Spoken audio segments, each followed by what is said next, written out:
You ask Tiger to solve. This deals with linear equations with one unknown.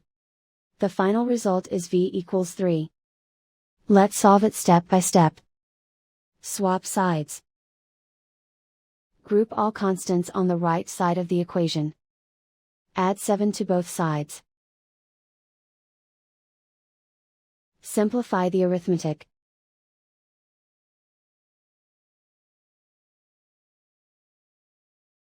Isolate the v.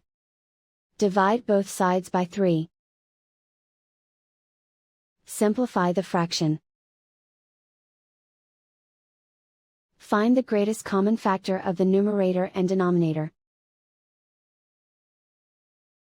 Factor out and cancel the greatest common factor. And so the final result is v equals 3.